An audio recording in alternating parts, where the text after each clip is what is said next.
Assalamu alaikum. Mына жерде так 4 түп жүзім ағаштары бар екен. Соған біз қазір стойка құрастырайын деп жатырмыз. Мына жүзім ағаштары асылып тұратындай.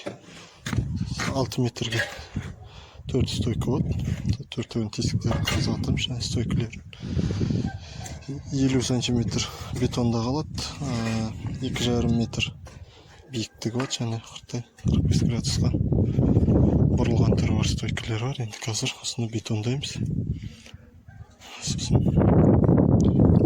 ағаштарын да алып дайындап қойдық. Соны шаруаларды істеп жатырмыз.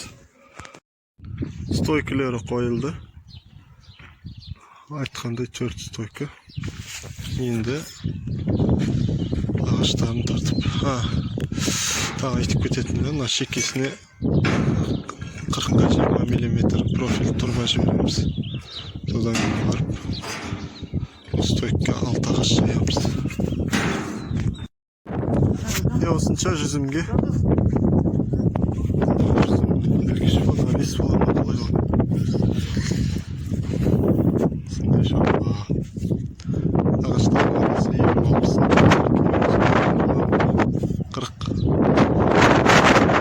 бетондалған. Тек жүзімдерді байлап тастайды.